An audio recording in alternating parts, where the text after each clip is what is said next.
குற்றம் நடப்பதற்கு முன்பாக தடுக்க வேண்டும் அப்படின்னு கத்துனாரு ஆவேசமா. ஓன்னு கைய காலையில ஆட்டி. இப்ப அதே விஜய்க்கு இல்லையா அந்த பொறுப்பு?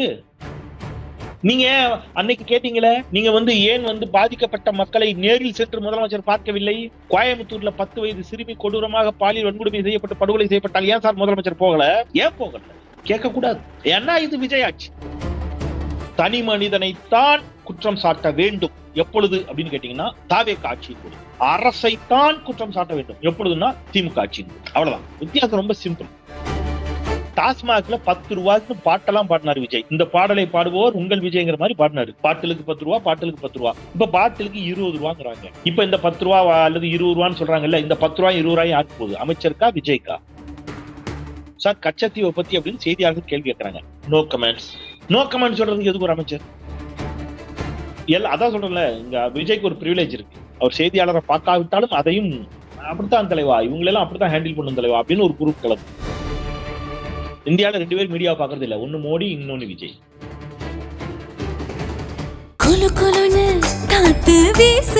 உங்கள் சத்யாவில் குளு குளு ஏசி ஆஃபர்.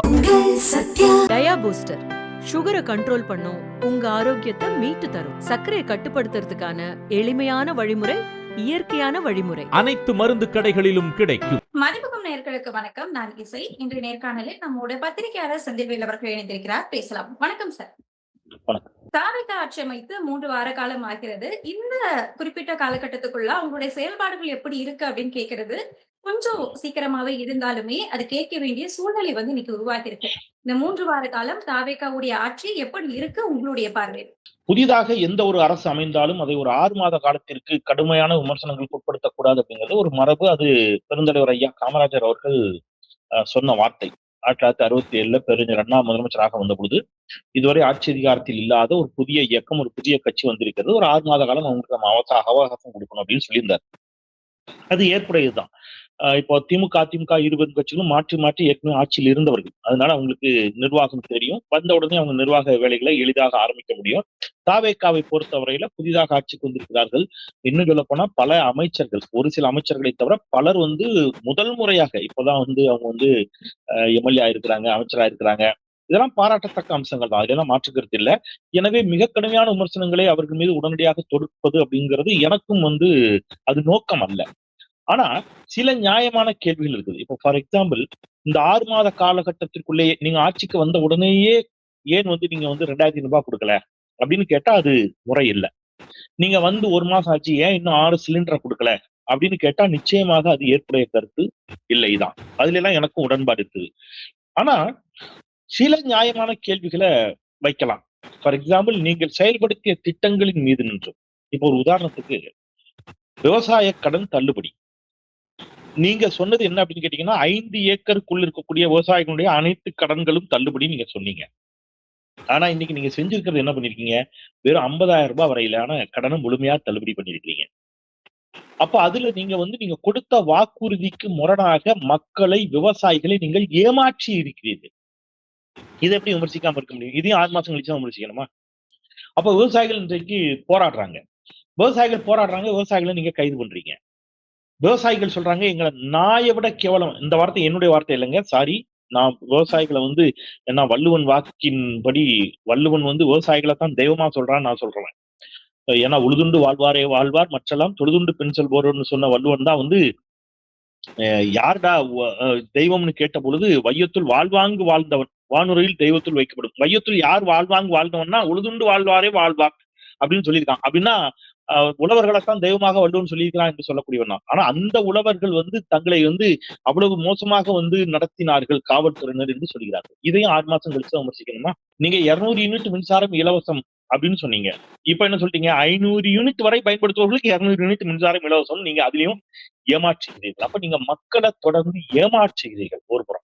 இன்னொரு புறம் நீங்க என்ன சொன்னீங்க? ஆட்சிக்கு அடுத்த நிமிடமே, அடுத்த நாளே தமிழ்நாடு முழுக்க பெண்கள் எல்லா பேருந்துகளிலும், தமிழ்நாடு முழுக்க கன்னியாகுமரியில இருந்து சென்னை வரைக்கும் பெண்கள் நினைச்சலாம் கட்டணமின்றி பயணிக்கலாம்னு சொன்னீங்க. இது போன்ற அறிவிப்புகள் எல்லாம் நீங்க சொன்னதுனாலதான். நீங்க தான் சொன்னீங்க அடுத்த நிமிடமே இந்த அறிவிப்பு வரும். நீங்க கட்டணமின்றி கூட பயணிப்பதற்கு நீங்க ஆணை பிறப்பிக்க வேண்டாம்.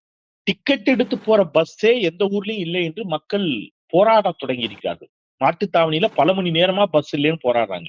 சேலத்துல பல்வேறு பகுதிகளில் மக்கள் பேருந்து இல்லை என்று போராடக்கூடிய நிலைமைக்கு வந்திருக்கிறாங்க. இது எவ்வளவு பெரிய அபத்தம். மின்சாரம் பல இடங்களில் இன்னைக்கு இல்ல. பல இடங்களில் மக்கள் மின்வெட்டால் அவதிக்குள்ளாகிறார்கள். நள்ளிரவில் குழந்தைகளை வைத்துக்கொண்டு, முதியவர்களை வைத்துக்கொண்டு, நோயாளிகளை வைத்துக்கொண்டு மக்கள் அல்லல் படுகிறார்கள். நீங்க இன்னமும் இதையும் திமுக மீது பழியை சுமத்தி தப்பித்துக் கொள்ளலாம் என்று நினைக்கிறீர்கள். அப்ப ரொம்ப அபத்தமா அருவருப்பா இருக்கு. இப்ப இந்த 1 மாத காலத்துல நீங்க என்ன பண்ணிருக்கீங்க? கடந்த திமுக ஆட்சியில் நிறைவேற்றப்பட்ட திட்டங்களுக்கெல்லாம் கொடுக்கிற விருதை வாங்கி வச்சுக்கிறீங்க போட்டோ எடுத்து. கடந்த திமுக ஆட்சியில் கட்டி முடிக்கப்பட்ட திட்டங்களை போய் திறந்து வச்சுட்டு இருக்கிறீங்க. இதான பண்றீங்க.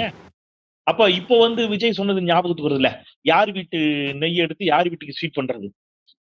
அவர் தானே கேட்டாரு. ஊரா வீட்டு நெய்யில உங்க வீட்டுக்கு ஸ்வீட் பண்ணுவீங்களான்னு கேட்டார்ல. இப்ப அப்ப அந்த கேள்வி தானே கேட்க தோணுது. கடந்த திமுக ஆட்சியில் போடப்பட்ட திட்டங்களை திறந்து வைக்கிறது அல்ல. நீங்க அம்மா உணவகத்துல போய், அம்மா உணவகம் கடந்த திமுக ஆட்சி காலத்திலையும் ஜெயலலிதா அம்மையாருடைய படத்தோடு தான் இருந்துச்சு. படத்தை அங்கிருந்து எடுக்கல. ஆனா நீங்க என்ன பண்ணீங்க? இன்னைக்கு போய் அங்க விஜய் படத்தை மாட்டிட்டு வந்துட்டீங்க. அப்போ அதிமுக ஆட்சி காலத்தில் கொண்டு வரப்பட்ட அம்மா உணவகத்தில் விஜய் அவர்களுடைய புகைப்படத்தை மாற்றுவதும், திமுக ஆட்சி காலத்தில் கொண்டு வரப்பட்ட எல்லா திட்டங்களையும் நாங்க போய் திறந்து வைப்பதும், அல்லது அங்க நின்று போட்டோ எடுத்துக்கிறதும், திமுக ஆட்சி காலத்தில் சிறப்பாக செயல்பட்டதற்காக கொடுக்கப்படும் விருதுகளை வாங்கி வைத்துக் கொள்வதையும் தவிர, இந்த பதவியேற்ற இத்தனை நாட்களில் நீங்க செய்தது என்ன அப்படிங்கிற கேள்வி இயல்பாகி வருகிறது. ஒன்று. இன்னொன்று, பெண்கள் பாதுகாப்பு, குழந்தைகளுக்கு பாதுகாப்பு, அதைத்தான் நீங்க பிரதானப்படுத்துறீங்க. நீங்க ஆட்சிக்கு வந்ததிலிருந்து இவ்வளவு சட்டம் ஒழுங்கு சீர்கட்டு நாரி போயிருக்கிறது. துர்நாற்றம் எடுத்து நிற்கிறது தமிழ்நாடு அரசு. நீங்க ஒரு 10 வயது சிறுமி பாலியல் வன்கொடுமை செய்யப்பட்டு படுகொலை செய்யப்படுகிறார். அந்த குழந்தையினுடைய தாயார் அவங்களுக்கு தெரியாமலே அந்த குழந்தைய கொண்டு போய் எரிச்சிட்டமா சொல்றாங்க. ஒரு 60 வயது மூதாட்டி பாலியல் கொடுமைக்கு உள்ளாக்கப்படுகிறார். இன்னைக்கு திருச்செந்தூர் பக்கம் ஒரு காவல்துறையை சேர்ந்தவரை இந்த அரசே சஸ்பெண்ட் செய்திருக்கு. காரணம், ஒரு காவல்துறையை சேர்ந்த பெண் அதிகாரிக்கு பாலியல் தொல்லை. அப்ப பெண் காவலருக்கே பாதுகாப்பு இல்லை. ஆனா நீங்க சிங்கப்பெண் படையை அறிமுகப்படுத்துவீங்க. சிங்கப்பெண் படை திறப்பு விழாவிற்கு, அறிமுக விழாவிற்கு, அதனுடைய தொடக்க விழாவிற்கு எல்லா ஏற்பாடுகளையும், சிங்கப்பெண்ணுடைய தொடக்க விழாவிற்கு எல்லா ஏற்பாடுகளும் செய்யப்பட்ட நிலையில நீங்க அங்க போகாம உங்களுடைய மேனேஜர், உங்களுடைய உதவியாளராக மேனேஜராக சொல்லப்படுகின்ற திரு ஜெகதீஷ் அவருடைய இல்ல விழாவிற்கு நீங்க போறீங்க. இப்ப நீங்க என்ன கன்வே பண்ண விரும்புறீங்க நாட்டு மக்களுக்கு? செய்தியாளர்களை சந்திக்கவே மறுக்கிறீங்க. உங்களுடைய செய்தியாளர்களுக்கு, உங்களுடைய அமைச்சர்களுக்கு செய்தியாளர் சந்திப்புல அவர்கள் என்ன துறையை சேர்ந்தவர்கள் என்றே தெரியல. நான் என்ன கேட்கிறேன் சகோதரி, ஒரு அமைச்சர் அவருடைய துறை மீதான மதிப்பீட்டை நாங்க 6 மாசம் கழிச்சு வைக்கலாம், தப்பு இல்ல. அவர் துறை என்ன துறை, அதுல என்னென்ன செய்யலாம், என்ன செய்ய முடியாது என்பதை கற்றுக்கொள்வதற்கு நிச்சயமா ஒரு 6 மாத கால அவகாசம் தேவை. அதுல மாற்றுக்கருத்து இல்ல. ஒரு அமைச்சருக்கு அவருடைய துறை சார்ந்து கற்றுக்கொள்வதற்கு 6 மாத கால அவகாசத்தை கொடுக்கலாம். அவர் துறை எது என்பதை கற்றுக்கொள்வதற்கு 6 மாச அவகாசம் எப்படி கொடுக்க முடியும்? நான் சொல்றது புரியுங்களா? சுற்றுலாத்துறையா சுற்றுச்சூழல் துறையானே தெரியாத அமைச்சர். அப்ப சுற்றுலாத்துறையா சுற்றுச்சூழல் துறையா என்றே தெரியாத ஒரு அமைச்சர், இதுக்கும் 6 மாச கால அவகாசம் கேட்பீங்களா? நீங்க என்ன லாஜிக்? நீங்க என்ன சொன்னீங்க? எல்லாவற்றுக்கும் கடிதம் எழுதுகிறீர்கள் சொன்னீங்க. யார? கடந்த ஆட்சியில முன்னாள் முதலமைச்சர் மாண்புமிகு ஸ்டாலின் அவர்களை பார்த்து, ஸ்டாலின் சார் ஒரே லெட்டர் எழுதுனா போதுமா அப்படின்னு கேட்டீங்க. நீங்க இன்னைக்கு என்ன பண்றீங்க? கச்சத்தீவை குறித்து உங்களுடைய மீன்வளத்துறை அமைச்சர் அவர்களிடம் கேள்வி கேட்கப்படுகிறது. கச்சத்தீவு விவகாரத்துல பெருமளவு பாதிப்புக்குள்ளாவது நம்முடைய ரத்த சொந்தங்கள், நம்முடைய தொப்புள் கொடி உறவுகள், நம்முடைய மீனவர்கள், தமிழ்நாட்டு மீனவர்கள் எந்த ஆட்சியா இருந்தாலும் பாதிக்கப்படுறாங்க அவங்க, இல்லையா? அப்ப நீங்க அதை மாற்றுவேன்னு சொல்லித்தான் வந்தீங்க. நீங்க மாற்றுவதற்கு முயற்சி எடுக்காம போங்க, அது கூட ஒரு பக்கம் விடுங்க. அதுக்கு 6 மாசம் டைம் கேளுங்க. சார் கச்சத்தீவை பத்தி அப்படின்னு செய்தியாளர்கள் கேள்வி கேட்கறாங்க. No comments. நோ கமெண்ட்ஸ் சொல்றதுக்கு எதுக்கு ஒரு அமைச்சர்? நீங்க சிறுபான்மை மக்களின் நலன் காக்கும் அரசுன்னு சொன்னீங்க. என்ன நடந்துருக்கு? பக்ரீத் பெருவிழாவின் பொழுது கால்நடைகளை பலியிடுவதற்கு அனுமதிக்க மறுத்து காவல்துறை, இந்த தாவேகா அரசினுடைய, விஜய் அரசினுடைய காவல்துறை, இஸ்லாமிய சொந்தங்கள் பக்ரீத் பெருவிழாவை, பெருநாளை கொண்டாடுவதற்கு, மகிழ்ச்சியாக கொண்டாடுவதற்கு இடையூறு ஏற்படுத்தி அவங்க வச்சிருந்த கால்நடைகளை அகற்றி, அப்புறப்படுத்தி, கையகப்படுத்தி சென்று விட்டார்கள், வழக்கு போட்டிருக்கிறார்கள் என்று இன்றைக்கு இஸ்லாமிய சமுதாய பெருமக்கள், சமூக தலைவர்கள் இன்றைக்கு ஊடகங்களை சந்தித்து முறையிடுகிறார்கள். இதுதான் நீங்க காப்பாற்றுகிற மத நல்லிணக்கமா? பக்ரீத் பெருநாள்ல என்னைக்கு தமிழ்நாட்டில் இப்படி நடந்திருக்கு? இதுவரைக்கும் இல்லாத ஆட்சி. வட இந்தியாவில பார்த்திருக்கோம், பாஜக அரசு இதெல்லாம் செய்யும், பாஜக ஆட்சியில இதெல்லாம் நடக்குது. தமிழ்நாட்டுல கால்நடைகளை எடுத்துட்டு போறீங்க, வழக்கு போடுறீங்க. அந்த கூட்டணியில் தான் IUML இருக்கிறது. இந்திய யூனியன் முஸ்லீம் லீக். இதற்குள் கொந்தளிச்சு எழுந்திருக்கணும். கேட்கல. இன்னைக்கு வந்து சொல்றாரு ஐஎம்எல் அமைச்சர், நாங்க மேல்முறையீடு செய்வோம்னு. ஏன் நீங்க நீங்க யோசிச்சு பாருங்க. திருப்பரங்குன்ற விவகாரத்துல நீதிமன்றம் ஒரு தீர்ப்பு கொடுக்குது. இன்னைக்கு சாயங்காலம் 6 மணிக்குள்ள அங்க தீபம் ஏத்தி ஆகணும். நீங்க ஏத்தலைன்னா நாங்க போய் ஏத்துவோம்னு சொல்றாங்க. முடியாதுன்னு சொல்லி காவல்துறையை வைத்து தடுத்து நிறுத்தி மத நல்லிணக்கத்தை காத்த திமுக அரசை, ஸ்டாலின் அரச நீங்க வந்து சிறுபான்மையினருக்கு எதிரான அரசு என்பது போல தோற்றமளித்து சித்தரித்து மடைமாற்றி we are ready to face the consequences, we will face the consequences, அதனுடைய எதிர்விளைவுகளை நாங்கள் சந்திக்க தயாராக இருக்கிறோம் என்று ஆளுமையோடு சொன்ன ஒரு அரசு, அத சிறுபான்மை மக்களுக்கு எதிரான அரசு என்பது போன்ற ஒரு மாய தோற்றத்தை ஏற்படுத்திட்டு இன்னைக்கு பக்ரீத்தை கூட கொண்டாட முடியாத நிலைமைக்கு கொண்டு வந்து விட்டுருக்கீங்க. இன்னைக்கு அதே திருப்பரங்குன்றம் விவகாரம் தொடர்பாக அறக்கழகம் யூடியூபினுடைய ஆசிரியர் நம்முடைய நண்பர் தவம் அவர் உள்ளிட்ட அவருடைய தோழர்கள் எல்லாம் ஒருங்கிணைத்த ஒரு டாக்குமெண்ட்ரி திருப்பரங்குன்றம் தொடர்பாக. அது வந்து ஏற்கனவே யூடியூப்ல வெளியாகி 60,000 பேருக்கு மேல பார்த்த ஒரு ஆவணப்படம். அதை இன்றைக்கு திரையிடுவதற்கு இந்த புதிய அரசு வந்த பிறகு அதை திரையிடுவதற்கு அனுமதி மறுத்திருக்கிறது. தமிழ்நாடு டிஜிட்டல் சங்கம் அதை வந்து கண்டித்திருக்கிறது. இன்றைக்கு நான் என்ன கேட்கிறேன், அப்ப நீங்க என்ன செய்றீங்க? திருப்பரங்குன்ற ஆவணப்படத்தை திரையிடுவதற்கு இந்த அரசையே அனுமதிக்க மறுக்குது. அப்ப நீங்க யாருக்காக செயல்படுகிறீர்கள்? இதை தட்டி கேட்க வேண்டிய ஐயுஎம்எல் தட்டி கேட்குவாங்கிற கேள்வியை நான் வந்து உரிமையோட கேட்கிறேன். கேட்கணும்ல. திருப்பரங்குன்ற ஆவணப்படத்தை ஏன் சார் காவல்துறை தடுக்குது? அப்ப இது போன்ற ஒரு அரசுல அங்கம் வகித்து அமைச்சர் பதவியை கண்டிப்பாக பெற்றே ஆக வேண்டுமா அப்படின்னு தோழர்கள், குறிப்பாக ஐஎம்எல் தோழர்கள், நான் உரிமையோட சுட்டி காட்டுறேன். என்னுடைய தொப்புள் கொடி உறவுகள், என்னுடைய தொப்புள் கொடி சொந்தங்கள், அவர்களுடைய எல்லா இன்னல்களிலும் சிக்கல்களிலும் நான் நின்றிருக்கிறேன், இனி நிற்பேன். அந்த அடிப்படையில் நான் வந்து கரம் கூப்பி கேட்கிறேன். நான் அரசியலை விட்டுருங்க, நியாயத்தை பேசுங்க. இப்படி நீங்க திமுக மீது இருக்கக்கூடிய கோபத்துல இது எல்லாத்தையும் அனுமதிக்க ஆரம்பிச்சீங்கன்னா நாளைக்கு இந்த நாட்டுல மத நல்லிணக்கம் எப்படி இருக்கும்? சிறுபான்மை மக்கள் மீது தாக்குதல், ஒருவேளை சிறுபான்மை மக்களுடைய உரிமைகளின் மீது தாக்குதல் நடத்தப்படுகின்ற எல்லா காலகட்டங்களிலும் இதே மாதிரி திமுக எதிர்ப்பு என்ற ஒற்றை பார்வையில் அமைதியா போயிடுவீங்களா? தாவேகாவினுடைய ஆட்சியில் நடக்கக்கூடியதெல்லாம் அமைதியா கடந்து போகணும்னு சொல்ல வரீங்களா? அப்ப இதையெல்லாம் கேட்பதற்கு 6 மாத காலம் அவகாசம் தேவை இல்லை. இதை வந்து நாம கேட்கலாம், தவறு இல்லை. பட்டாக்கத்தியோட நேற்று தலைமைச் செயலகத்தை அருகில வந்து பைக்ல போற விஷுவல் வருது. காலையில எந்திரிச்சு டிவியை போட்டா, நியூஸை போட்டா கொலை, கொள்ளை, பாலியல் வன்கொடுமைகள், அங்க போய் தாவேகாவினர் கட்ட பஞ்சாயத்து, இங்க போய் தாவேகாவினர் கட்ட பஞ்சாயத்து, மாமூல் வேட்டை, வசூல் வேட்டை, இதுதான் செய்தியாக வருகிறது. ஊடகங்கள் வரதான் நம்ம பேசுறோம். வேற எதை பேசுறோம்? ஆய்வுங்கிற பேர்ல உங்களுடைய எம்எல்ஏக்களும் அமைச்சர்களும் போய் எல்லா இடத்துலயும் ஆய்வு செய்யறேங்கிற பேர்ல அவங்க பண்ணக்கூடிய ரொம்ப மனம் திறந்து வந்து மதிமுகத்து தோழர்களுக்கு, நேயர்களுக்கு, சொந்தங்களுக்கு நான் ஒரு கேள்வி கேட்கிறேன் சகோதரி வாயிலா. ஒரு அமைச்சர், ஒரு பொதுஜனம், ஒரு இளைஞன், சார் பேருந்து இல்ல சார், எவ்வளவு நேரமா சார் நிக்கிறதுன்னு கேட்கிறாரு. அந்த இளைஞர்கிட்ட நீ நல்லா சாப்பிட்டுட்டப்பா, நீ நல்லா துணிட்டு வந்துட்ட, நீ நல்லா சாப்பிட்ட அப்படின்னு ஒரு அமைச்சர் பேசுறாருல, இந்த வார்த்தைய ஒரு திமுக அமைச்சர் சொல்லி இருந்தா இன்றைக்கு இங்க இருக்கக்கூடிய சில ஜனநாயக சக்திகள், முற்போக்கு முகமூடி போட்டுக் கொண்டிருக்கக்கூடிய போலி பகுத்தறிவுவாதிகள், போலி சமூக செயற்பாட்டாளர்கள் எல்லாரும் கொந்தளிச்சு எழுந்திருப்பான்.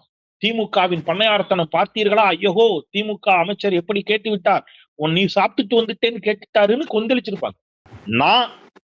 நான் ஒரு கருத்து சொன்னேன். என்ன சொன்னேன்? ஐடி ஊழியர்களை பற்றி பேசின பிறகு ஐடி நிறுவனங்களை கொண்டு வந்ததே முத்தமிழர் டாக்டர் கலைஞர் தான் அப்படிங்கிற உங்களுடைய வாழ்வாதாரம் இன்றைக்கு சிறந்து நிற்பதற்கு அவர் காரணம் என்ற ஒரு வார்த்தையை பயன்படுத்துவதற்கு நான் ஒரு சொல்லாடலை பயன்படுத்தினேன். என் மீது அவ்வளவு கடும் தாக்குதல் நடத்தப்பட்டுச்சு. நான் அதன் பிறகு உங்களை அந்த வார்த்தையை காயப்படுத்தியிருந்தால் அதற்காக வருத்தம் தெரிவிக்கிறேன் என்று திறந்த மனதோடு தமிழ் கையில வருத்தமும் தெரிவிச்சேன். நான் சொல்ல வந்ததுடைய நோக்கம் வேற, யாரையும் காயப்படுத்துவது என்னுடைய நோக்கம் இல்ல. ஆனால் உங்களை அது காயப்படுத்தியிருக்கிறது என்பதை உணர்கின்ற பொழுது உள்ளபடி எனக்கு வருத்தமா இருக்கு. என் கருத்து யாரையும் காயப்படுத்திடக்கூடாது, அதே சமயத்துல இடித்துரைக்க வேண்டும். அதுதான் என்னுடைய பார்வையா இருக்கும். என்னுடைய வார்த்தைகளை வச்சு யாரையும் காயப்படுத்துவது என்னுடைய நோக்கம் இல்ல. இருக்கிற சிக்கல்களை எடுத்துரைப்பது, இடித்துரைப்பது அரசு, இதுதான் என்னுடைய நோக்கம் அப்படிங்கிற அடிப்படையில நான் சொன்ன அந்த வார்த்தைக்கு அவ்வளவு கோவப்பட்டு என் மீது தாக்குதல் நடத்துறாங்க. இன்னைக்கு ஒரு இளைஞர் பேருந்து இல்லைங்கிறதுக்காக நீ நல்லா சாப்பிட்டு வந்துட்டேங்கிறாரு ஒரு அமைச்சர். யாருமே கோவப்படலையே. ஏன் கோவப்படல? அப்போ தாவேகா, விஜய் என்ன செஞ்சாலும் இங்க யாரும் இன்னும் கேட்க மாட்டீங்க. அதுதானே அர்த்தம் அதுக்கு. அதுதான் இந்த ஒரு வார கால ஆட்சி அரசுங்கிறது இதைத்தான் நமக்கு வந்து உணர்த்துகிறது. நம்ம பேசும்போது அதிகமா பேசினது இந்த சட்டம் ஒழுங்கு குறித்து பேசியிருந்தோம். பெண்கள் பிரச்சனையாக இருக்கட்டும், பட்டாக்கத்தி எடுத்துட்டு போறதாக இருக்கட்டும், இந்த சட்டம் ஒழுங்கு பிரச்சனைகளுக்கு நம்ம தனி மனிதனை குற்றம் சாட்டணுமா? இல்லன்னா ஒரு அரச குற்றம் சாட்ட முடியுமா? நல்ல கேள்வி, அருமையான கேள்வி. ரொம்ப ரொம்ப முக்கியமான கேள்வி. தனி மனிதனைத்தான் குற்றம் சாட்ட வேண்டும். எப்பொழுது அப்படின்னு கேட்டீங்கன்னா, தாவேகா ஆட்சியின் பொழுது. அரசைத்தான் குற்றம் சாட்ட வேண்டும். எப்பொழுதுன்னா திமுக ஆட்சியின் பொழுது. அவ்வளவுதான். வித்தியாசம் ரொம்ப சிம்பிள். திமுக ஆட்சியில் இருக்கின்ற பொழுது எங்கேயாவது ஒரு பெட்டி கடையில எவனோ ஒரு கல்லை விட்டு எரிஞ்சிட்டான் அப்படின்னா அதற்கு ஸ்டாலின் பொறுப்பு. நல்லா கவனிச்சுக்கணும். தாவேகா ஆட்சியின் பொழுது 6 பேர் 7 பேர் மீது தென்காசி ஆலங்குளத்தில் கொடூர தாக்குதல், கட்டும் ஆயுதங்களால் தாக்குதல். அவர்கள் பட்டியல் சமுதாயத்தைச் சேர்ந்த சகோதரர்கள், தோழர்கள், சொந்தங்கள், உறவுகள். ஆனால் நான்குநேரி படுகொலைகளுக்காக கொந்தளித்த, வாய் திறந்த, அறச்சீற்றத்தோடு பேசியவர்கள் இதுக்கு பேச மாட்டாங்க. ஏன்னா அது திமுக ஆட்சி, இது தாவேகா ஆட்சி. சென்னையில பட்டியல் சமூகத்தை சேர்ந்தவர்களுக்கு தனி தனி குடியிருப்பா ஒதுக்கி கொடுங்கன்னு சாதிய அது அது அது அது எவ்வளவு பெரிய கொடூரம் பாருங்க, எவ்வளவு குற்றம். அது ஒரு தீண்டாமை. உனக்கு தனி வீடு, எனக்கு தனி வீடுன்னு ஒரு குரூப் போய் பேசுது, ஒரு குழு, ஒரு கூட்டம். அதுல பல்வேறு இடைநிலை சமூகங்களை சேர்ந்தவர்கள் இருக்கிறாங்க இல்லையா? தலித்துகளுக்கு எதிராக அப்படி ஒன்று நடக்கும்போது அங்க போய் சண்டை போடுறாங்க தோழர்கள். வாய் திறக்கல யாரும். சில முற்போக்கு இயக்குநர்களிடமிருந்து அறிக்கை வருது. என்னன்னு, அங்க இருக்கிற பியூனு, அங்க இருக்கிற ஏஇ, அங்க இருக்கிற எக்ஸிகியூட்டிவ் இன்ஜினியர், சிஇ, அங்க இருக்கிற சூப்பர்வைசரு, இவங்களை கண்டிச்சு அறிக்கை வருது. ஆனா இதே திமுக ஆட்சியில ஏ ஸ்டாலின் அரசு, ஏ திமுக அரசே, ஏ முதலமைச்சரே, இங்க குறைந்தபட்சம் அந்த துறை சார்ந்த அமைச்சர் பதில் சொல்லணும்னு சொல்லுங்க. அப்போ சட்டம் ஒழுங்கு பிரச்சனைக்கு திமுக ஆட்சியில திமுக அரசு பொறுப்பு. திமுக இல்லாம யார் ஆட்சி செஞ்சாலும் அது தனி மனிதர் பொறுப்பு. அவ்வளவுதான். ரொம்ப ஈஸி. ஏங்க இங்க திமுகவுக்கு எப்பொழுதுமே எல்லா காலத்திலும் இந்த பிரிவிலேஜ் இருந்ததே இல்லை. என்ன கேட்டீங்க? இதே விஜய் என்ன கேட்டாரு? குற்றம் நடந்ததுக்கு பிறகு அதிகபட்சம் என்ன சார் பண்றீங்க? நீங்க கைது பண்றீங்க. அதுவா ஒரு காவல்துறை, அதுவா அரசு? குற்றம் நடப்பதற்கு முன்பாக தடுக்க வேண்டும் அப்படின்னு கத்துனாரு ஆவேசமா, ஓன்னு கைய காலையில ஆட்டி. இப்ப அதே விஜய்க்கு இல்லையா அந்த பொறுப்பு? குற்றம் நடந்ததுக்கு பிறகு நீங்க கைது பண்றதுக்கு எதுக்கு? நீங்க நடக்காமலேயே தடுக்க வேண்டும் அல்லவா? ஏன் தடுக்கல? அவ்வளவுதான். 9 கிரகங்களும் உச்சம் பெற்ற ஒருவன். பேட்டரி இல்லாமலும் பேசலாம், எப்படி வேண்டுமானாலும் பேசலாம். அந்த மாதிரி இது திருவாளர் விஜய் அவர்கள் முதலமைச்சராக இருக்கின்ற பொழுது எல்லா பிரிவிலேஜும் அவருக்கு இருந்துரும். நீங்க அன்னைக்கு கேட்டீங்களே, நீங்க ஏன் பாதிக்கப்பட்ட மக்களை நேரில் சென்று முதலமைச்சர் பார்க்கவில்லை? கோயம்புத்தூர்ல 10 வயது சிறுமி கொடூரமாக பாலியல் வன்கொடுமை செய்யப்பட்டு படுகொலை செய்யப்பட்டால் ஏன் சார் முதலமைச்சர் போகல? ஏன் போகல? கேட்க கூடாது. ஏன்னா இது விஜய் ஆட்சி. நாடு எங்கமோ போகுது. அமைச்சர்களோட செயல்பாடுகள் குறித்தும் நம்ம பேசியிருந்தோம். அதுல குறிப்பா நம்ம பார்க்க வேண்டியது அறநிலையத்துறை அமைச்சர் ரமேஷ்.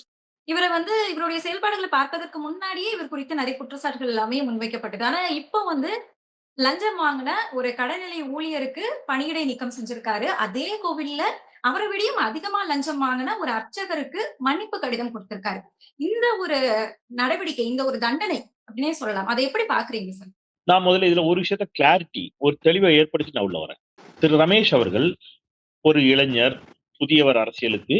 அவர் அறநிலைத்துறை அமைச்சராக நியமிக்கப்பட்டிருக்கிறார். அவருடைய சமூகம் சார்ந்து சில விமர்சனங்கள் எழுந்துச்சு. அவர் என்ன சமூகம்னு எனக்கும் தெரியாது. ஆனா அவர் பார்ப்பனர் சமூகத்தை சேர்ந்தவர் என்று சமூக வலைதளங்கள்ல, ஏன்னா அவங்கதான் அதை தெளிவுபடுத்தணும். அவங்க அதிகாரப்பூர்வமா இந்த நிமிடம் வரைக்கும் அவங்க கட்சியில இருந்து தெளிவுபடுத்தல. பார்ப்பனர் சமூகத்தை சார்ந்தவர் என்று சமூக வலைதளங்கள்ல வருது. அது உண்மை என்று வைத்துக் கொண்டார். ஒரு பார்ப்பனர் சமூகத்தை சேர்ந்தவர் எப்படி அறநிலைத்துறை அமைச்சராக நியமிக்கப்படலாம் என்று எழுந்த கேள்வியில எனக்கு உடன்பாடு இல்லை. நல்லா புரிஞ்சுக்க. ஒரு பார்ப்பனராக இருப்பதனாலேயே அவர் அமைச்சராக கூடாது அப்படின்னு சொல்றது இருக்கு இல்லையா? அதுவும் ஒரு விதமான சாதிய மனநிலை. அவர் பார்ப்பனிய சிந்தனையோடு இருந்தால் கண்டிக்கத்தக்கது. ரெண்டுக்கு வித்தியாசம் இருக்கு. அவர் பிறப்பால் பார்ப்பனராக இருக்கிறாரா இல்லையா என்பதல்ல எனக்கு பிரச்சனை. அவர் பிறப்பால் பார்ப்பனராக இருக்கலாம், பார்ப்பனர் அல்லாதவராகவும் இருக்கலாம். ஒருவேளை அவர் பார்ப்பனர் அல்லாதவராக ஒரு சமூகத்துல ஏதோ ஒரு இடைநிலை சாதிலையோ, ஏன் ஒடுக்கப்பட்ட சமூகத்திலேயோ, தலித் சமூகத்திலேயோ கூட பிறந்திருக்காரு யாரோ ஒருவர். ஆனால் அவர் சிந்தனை பார்ப்பனிய சிந்தனையோடு இருந்தால் அது கண்டிக்கத்தக்கது. இங்க நாம கண்டிக்க வேண்டியது பிறப்பின் அடிப்படையிலான ஒன்றை அல்ல, சிந்தனையின் அடிப்படையில. அவங்க சிந்தனையா என்ன இருக்கிறாங்க அப்படிங்கிறதான். அந்த அடிப்படையில ரமேஷினுடைய நியமனத்தை பிறப்பின் அடிப்படையிலேயே விமர்சிப்பதில் எனக்கு துளியும் உடன்பாடு இல்லை, ஏற்பில்லை. அதை நான் முதல்ல தெளிவுபடுத்திடுறேன். இப்ப செயல்பாட்டுக்கு வரும். இப்ப செயல்பாடுகளின் அடிப்படையில அவர் தன்னை ஒரு ஒரு என்ன சொல்றது, எல்லோருக்கும் சமமானவராக, ஏன்னா அப்படித்தான் நீங்க உறுதிமொழி எடுத்து வர்றீங்க இல்லையா? விருப்பு வெறுப்பின்றி எல்லோருக்கும் சமமாக நான் நடந்து கொள்வேன் என்று வருகின்ற பொழுது இந்த கேள்விகள் வருகிறது. சாதாரண கடைநிலை ஊழியர்கள் இடைநீக்கம் செய்யப்படுகிறார்கள். ஆனால் அர்ச்சகர் இடைநீக்கம் செய்யப்பட்டாரா? 10 ரூபாய் 20 ரூபாய் ஒரு ஒரு முடி திருத்தும் தொழிலாளி, ஒரு மொட்டை போடும் தொழிலாளி கூட 10 ரூபாய் 20 ரூபாய் வாங்கிட்டாருன்னு அவர் மேல நடவடிக்கை எடுக்கிறீங்க இல்லையா? அப்ப இந்த கேள்வி இன்றைக்கு சமூக வலைதளங்களில் பொதுவெளியில் பொதுமக்கள் ரொம்ப ஸ்ட்ராங்கா ஒரு கேள்வி எழுப்புறாங்க. என்ன கேள்வி எழுப்புறாங்க? அர்ச்சகருக்கு ஒரு நியாயம், கடைநிலை ஊழியருக்கு ஒரு நியாயமா அப்படின்னு ஒரு கேள்வி எழுப்புறாங்க. உடனே நீங்க என்ன சொன்னீங்க? அது மன்னிப்பு கடிதம் அல்ல, அது விளக்க கடிதம் அப்படின்னு சொன்னீங்க. அதன் பிறகு என்ன சொன்னீங்க? அவர் மீது நடவடிக்கை எடுக்கப்படும் அப்படின்னு சொன்னீங்க. ஆனால் நேற்று வரைக்கும் வந்திருக்கக்கூடிய செய்தி அவர் மீது நடவடிக்கை எடுக்கப்பட்டதா அப்படிங்கிறத எந்த செய்திகளையும் உறுதிப்படுத்தல. இடைநீக்கம் செய்யப்பட்டதாக வந்த செய்திகள்ல அந்த அர்ச்சகர் இல்லை என்பதாகத்தான் நேற்று வரைக்கும் செய்தி வருது. அப்ப இது குறித்து யார் விளக்கம் கொடுக்கணும்? அறநிலைத்துறை அமைச்சர் விளக்கம் கொடுக்கணும். அந்த அர்ச்சகரையும் நாங்கள் என்ன செஞ்சிருக்கிறோம்? இடைநீக்கம் செய்திருக்கிறோம். அவரும் இனி என்ன செய்யக்கூடாது, இதெல்லாம் முழுமையா நீதி விசாரணை எல்லாம் முடிக்கிற வரைக்கும் அவரும் என்ன செய்யக்கூடாது, கோயிலுக்கு வரக்கூடாது, அவரும் தன்னுடைய பணிகளை செய்யக்கூடாது. அப்படி ஏதாவது நீங்க சொல்லியிருக்கீங்களா? அது குறித்து ஏதாவது தெளிவுபடுத்திருக்கிறார் அமைச்சர்? எனக்கு தெரியல, இருந்தா நீங்க சொல்லுங்க. அப்ப சனாதனம்னு சொல்றாங்கல்ல, அது என்னன்னா இதுதான். இப்ப உதயநிதி ஸ்டாலின் சனாதனம் என்று ஒன்று எதிர்க்கிறாருங்கிறீங்களா? அந்த சனாதனம்னா வேற ஒண்ணும் இல்ல, சாமி கும்பிடுறது எதிர்ப்பது அல்ல சனாதனம். தயவு செய்து புரிஞ்சுக்கங்க. கோயிலுக்கு போறது எதிர்க்கிறதா சனாதனம்? சனாதனம்னா என்ன தெரியுமா? சனாதன எதிர்ப்புனா என்ன தெரியுமா? எல்லோரும் கோவிலுக்கு வர வேண்டும், எல்லோருக்கும் ஒரே மரியாதை கிடைக்க வேண்டும், எல்லோரும் சாமியை ஒரே மாதிரி கும்பிட வேண்டும் என்று சொல்வதுதான் சனாதன எதிர்ப்பு. சனாதன எதிர்ப்புங்கிறது கோயிலுக்கு வராதேங்கிறது இல்ல, எல்லோரையும் கோயிலுக்குள்ள விடு, எல்லாரையும் சமமா பாரு. இப்ப அர்ச்சகருக்கு ஒரு நியாயம், முடிதிருத்தும் தொழிலாளிக்கு ஒரு நியாயம் என்று இருக்கிறது அல்லவா? இதன் பெயர் சனாதனம். இப்ப இதை யார் கண்டிச்சிருக்கணும்? அந்த முடிதிருத்துற தொழிலாளி ஒரு ஹிந்து தானே. ஹிந்துக்களுக்காக பேசக்கூடிய அமைப்புகள் ஏதாவது இதை கண்டிச்சிருக்குதா? கண்டிக்காது. இதுதான் இந்த வேறுபாடுதான். அப்ப அமைச்சர் ஆய்வு செஞ்சதெல்லாம் மகிழ்ச்சி, ஆய்வு செஞ்சது மகிழ்ச்சி, நீங்க நடவடிக்கை எடுக்கிறது மகிழ்ச்சி. நடவடிக்கையில ஒரு பார்ஷியாலிட்டி, ஒரு பாகுபாடு காட்டப்படுகிறது என்ற எண்ணம் மக்களுக்கு ஏற்படுமே என்று சொன்னால் அதன் பெயர் என்ன? சரி, நீங்க நேற்று அங்க போய் சோதனை நடத்திருக்கீங்க. சரி, திருப்பரங்குன்றம் கோயில்ல, திருப்பரங்குன்றம் தான் நினைக்கிறேன், நீல வைகாசி விசாகத்தை முன்னிட்டு 70க்கும் மேற்பட்ட மக்கள் மயங்கி விழுந்து விட்டார்கள். அப்ப அங்க முறையான ஏற்பாடு செய்ய வேண்டியது யாருடைய பொறுப்பு? அப்ப அதுக்கு யார் பொறுப்பேற்றுக் கொள்வது? சரி, டாஸ்மாக்ல 10 ரூபாய்க்கு பாட்டெல்லாம் பாடினாரு விஜய். இந்த பாடலை பாடுவோர் உங்கள் விஜய்ங்கிற மாதிரி பாடினாரு. பாட்டிலுக்கு 10 ரூபா, பாட்டிலுக்கு 10 ரூபா. இப்ப பாட்டிலுக்கு 20 ரூபாங்கிறாங்க. அமைச்சர் என்ன செய்யறாரு? மதுவிலக்குத்துறை அமைச்சர், இருக்கிறதுலே இந்த துறையை தான் எல்லாரும் ஏளனமா பாக்குறாங்க, அந்த தொழிலாளர்களுடைய கஷ்டம் எனக்கு புரியுது, அந்த 10 ரூபாய் ஏன் வாங்குறாங்கன்னா அப்படின்னு அதுக்கு ஒரு நியாயத்தை சொல்றாரு. இப்ப இந்த 10 ரூபா அல்லது 20 ரூபான்னு சொல்றாங்கல்ல, இந்த 10 ரூபாய் 20 ரூபாய் யாருக்கு போகுது? அமைச்சருக்கா, விஜய்க்கா? அப்ப செந்தில் பாலாஜிக்கு போகுதுன்னு சொன்னீங்க.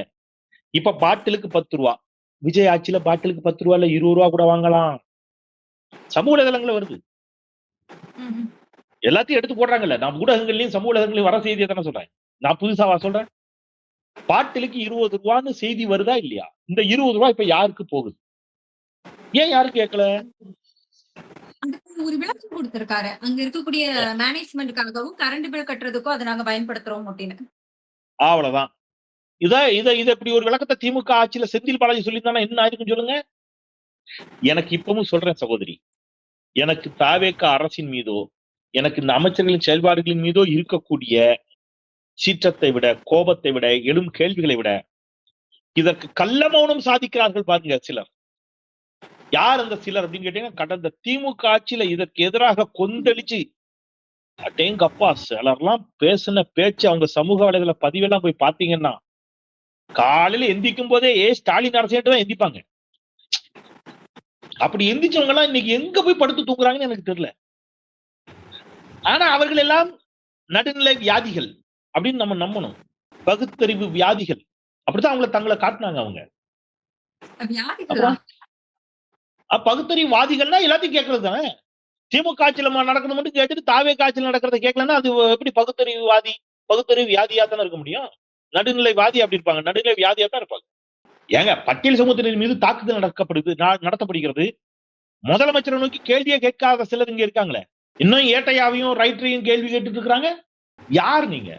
அப்ப இப்ப எங்க போச்சு உங்களுடைய நோக்கம் என்ன? உங்களுடைய நோக்கம் பட்டியல் சமூக மக்களின் மீதான பற்று அல்ல.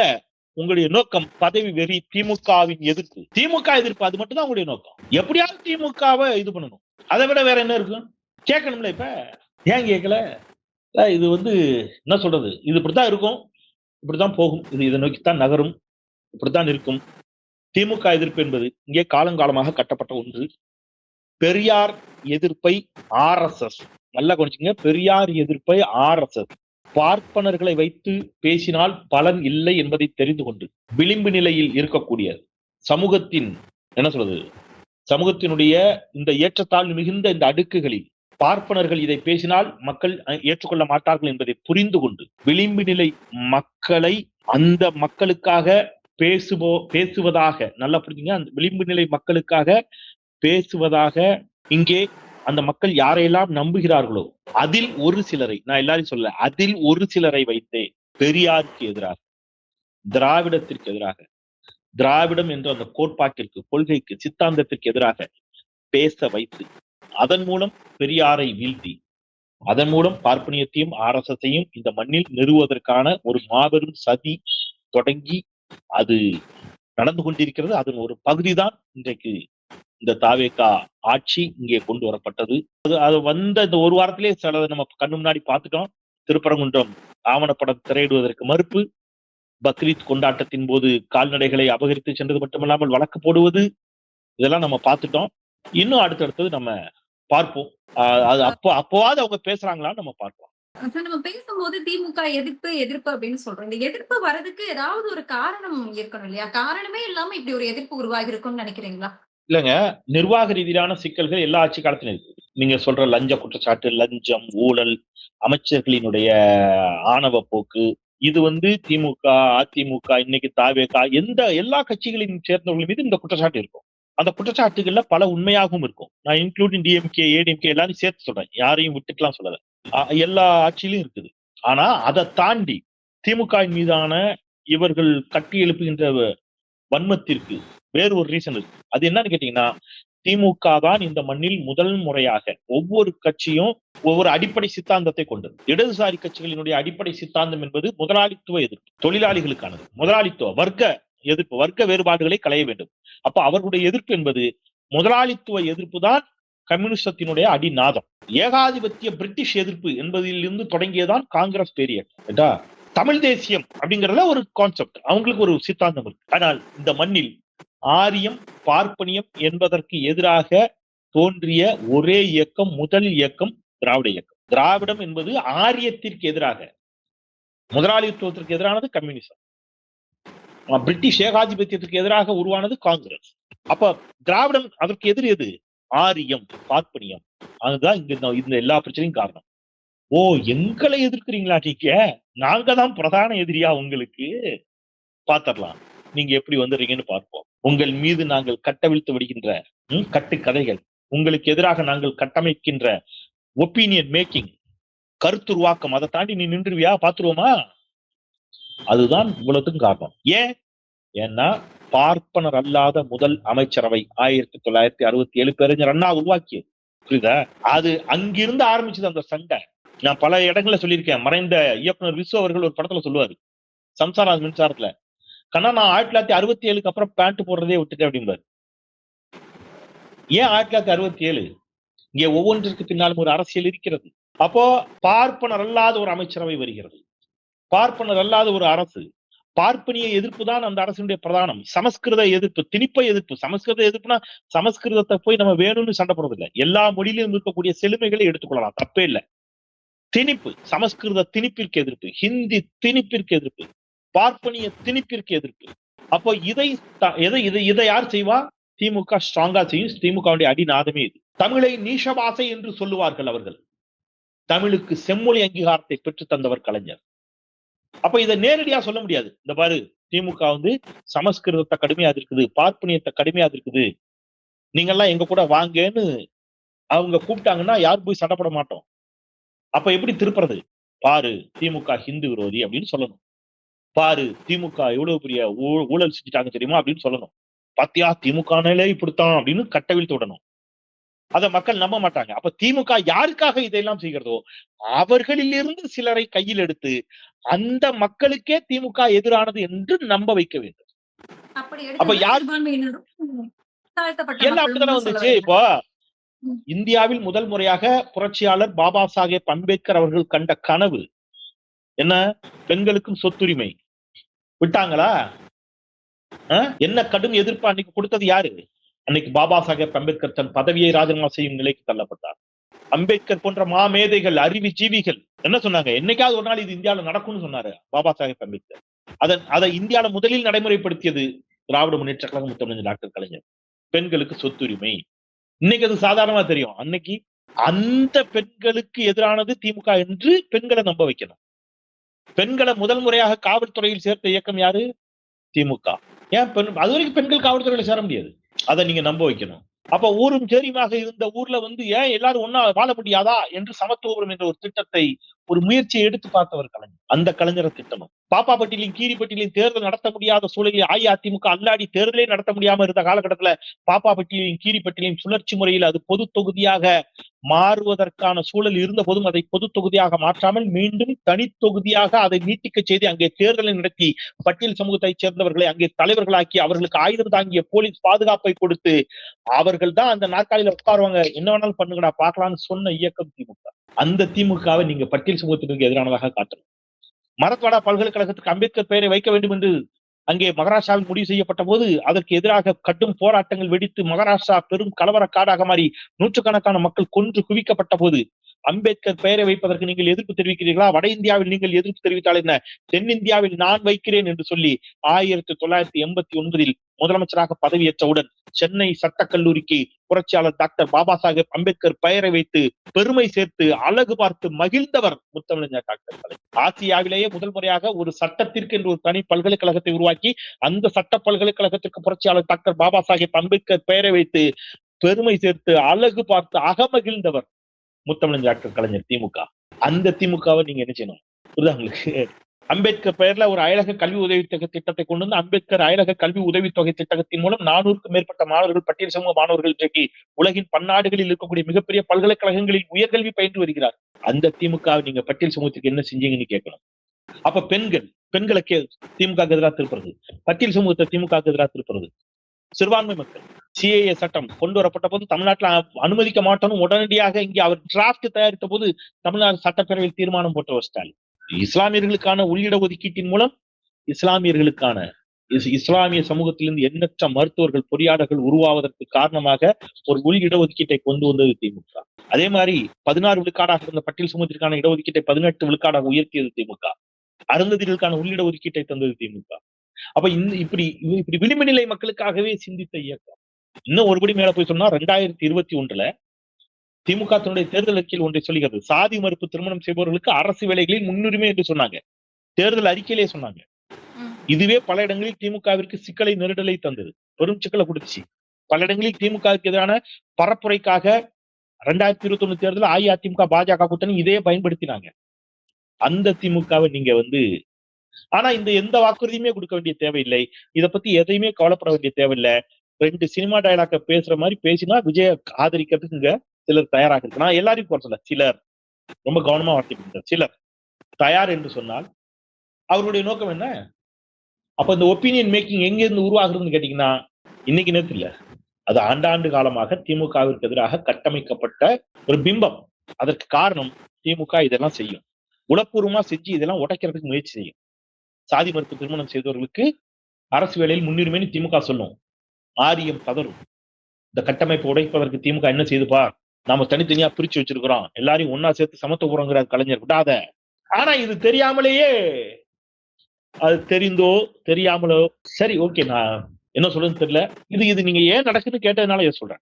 நம்ம திமுக பத்தி இவ்வளவு பேசியிருந்தோம். ஆனா நம்ம தாவேகா ஆட்சிக்கு இப்ப வந்தோம் அப்படின்னா இந்த 3 வார ஆட்சியுமே நம்ம பார்க்கும்போது ஆளுநருக்கு இணக்கமான ஒரு ஆட்சி மாதிரி தெரியுது எனக்கு.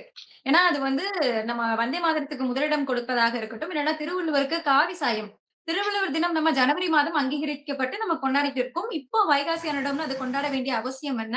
ஆளுநருக்கு இணக்கமான ஒரு ஆட்சி வந்து நடந்துட்டு இருக்கு நீங்க நினைக்கிறீங்களா? இதை பற்றி தாவேக்கு அமைச்சர் ஒரு வட்ட கருத்து கேட்கறாங்க. அதை பத்தி இப்ப பேச வேண்டாங்கிறாரு அவரு. அமைச்சர் செங்கோட்டையன். இல்ல இவரு ம். நம்ம மீன்வளத்துறை அமைச்சர். அதை பத்தி இப்ப பேச வேண்டாங்கிறாரு. ம். ஆமா, நான் உங்களுக்கு வந்து எடுத்து சொல்றேன். அதை வந்து எக்ஸாக்டா அவர் என்ன சொன்னாருங்கிறது நான் உங்களுக்கு வந்து அவர்கிட்ட வந்து அமைச்சர்கள் அவர்கிட்ட வந்து கேக்குறாங்க, நீங்க இப்படி நடக்குது அப்படின்னு. அவர் சொல்றாரு,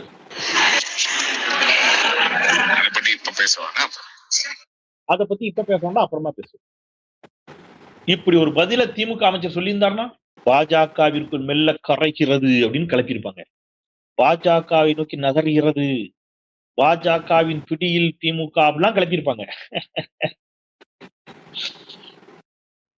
அதான் சொல்றேன்ல, தாவேகாவிற்கும் விஜய்க்கும் இருக்கக்கூடிய பிரிவிலேஜ். நாட் ஒன்லி தாவேகா விஜய், திமுக எதிர்ப்பாளர்களுக்கு இந்த மண்ணில் எப்பொழுதும் ஒரு பிரிவிலேஜ் இருந்துகிட்டே இருக்கும். அவங்க என்ன வேணாலும் சொல்லலாம், தப்பே இல்லை. திமுக தான் அதான் பேசக்கூடாது.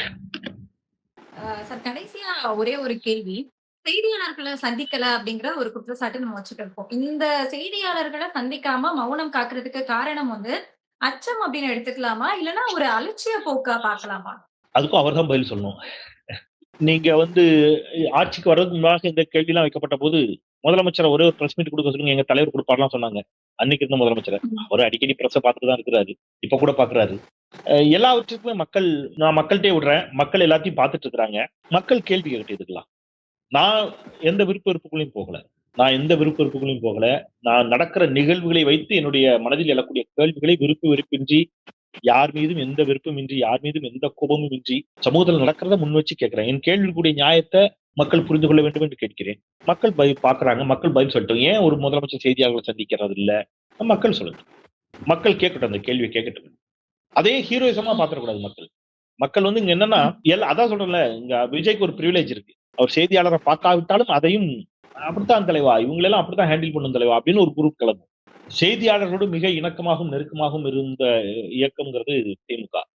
மற்ற இயக்கங்களும் இருந்திருக்காங்க, இல்லைன்னு சொல்லல. மற்ற இயக்கங்களும் அதே மாதிரி செய்தியாளரோட இணக்கமாக இருக்கிற இயக்கம் உண்டு, அதெல்லாம் மாற்று கருத்து இல்லை. நீங்க வந்து இடதுசாரி இயக்கங்களா இருக்கட்டும், விசிகாவா இருக்கட்டும், அதே மாதிரி மதிமுக, ஐயா வைகோ, எல்லாருமே இடதுசாரிகளை எப்பொழுதும் மதிக்கக்கூடிய இயக்கவங்க. ஏன் ஐயா ராமதாஸ் அவர்கள் எல்லாருமே மீடியாவை பார்க்கக்கூடியவங்க, எப்போ வேணாலும் பார்க்கக்கூடியவங்க, துணிச்சலோடு தங்கள் கருத்துக்களை பதிவு செய்யக்கூடியவங்க. ஆனால் விஜய், அம்மையார் ஜெயலலிதா, மோடி, இந்தியாவில 2 பேரும் மீடியாவை பாக்குறது இல்ல. ஒண்ணு மோடி, இன்னொன்னு விஜய். இப்ப விஜயனுடைய ரோல் மாடல் யாரு? மோடியா? ஏன் மீடியாவை பாக்குறது இல்ல? நீங்க பத்திரிகையாளர்கள் நலவாரியம் உருவாக்கி பத்திரிகையாளர்களுக்குன்னு சென்னையில வந்து குடியிருப்புகளை உருவாக்கி கொடுத்த ஆட்சி திமுக. சென்னையில திருவான்மையூர்ல பத்திரிகையாளர்கள் குடியிருப்பது, ஜேர்னலிஸ்ட் காலனி, அதை தந்தது திமுக, கலைஞர். அதான் சொல்றேன்ல, கலைஞர் சொன்னது எனக்கு நினைவுக்கு வருது. நம்மால் பலன் பெற்றவர்கள் நமக்கு நன்றியோடு இருப்பார்கள் என்று எதிர்பார்க்க கூடாது அப்படிங்கிற கலைஞர். அல்லது நம்மள கடுமையா அவங்கதான் திட்டுவாங்க, மிக கடுமையாக திட்டுவாங்கன்னு வைங்களேன். அந்த மாதிரி அவங்க யாரும் இப்போ வந்து ஏன் விஜய் செய்தியாளர் சந்திக்கிறதுன்னு கூட கேட்க மாட்டாங்க. விஜய்க்கு இருக்கக்கூடிய பிரிவிலேஜ் அது. மக்கள் அதை புரிஞ்சுக்கிட்டாங்கன்னா மகிழ்ச்சி. இல்ல நாங்க இன்னும் ஏமாளிகளாகத்தான் இருப்போம், பொது புத்தியில் எங்களுக்கு எது நம்ப வைக்கப்படுகிறதோ, எந்த கருத்துருவாக்கம் இங்கே வந்து கற்பிக்கப்படுகிறதோ நாங்க அதை அப்படியே நம்புவோம். அதுக்கு பின்னாடி இருக்கக்கூடிய நன்மை தீமைகளை நாங்கள் ஆராய மாட்டோம், அதுக்கு பின்னாடி இருக்கக்கூடிய காரணிகளை பத்தி நாங்க சிந்திக்க மாட்டோம், நாங்க ஒரு மயக்கத்தில் தான் இருப்போம் என்று ஒருவேளை மக்கள் சமூகம், இந்த குடிமை சமூகம் முடிவெடுக்கும் என்று சொன்னால் அது நம்ம என்ன பண்ண முடியும்? ஒண்ணும் பண்ண முடியல. அதற்கான அதன் பிறகு நடக்கக்கூடியவற்றை எல்லோரும் சேர்ந்துதான் என்ன செஞ்சாகணும், எதிர்கொள்ள வேண்டியிருக்கும். கண்டிப்பா சார். நிறைய தகவல்களை பகிர்ந்துகிட்டீங்க. ரொம்ப நன்றி.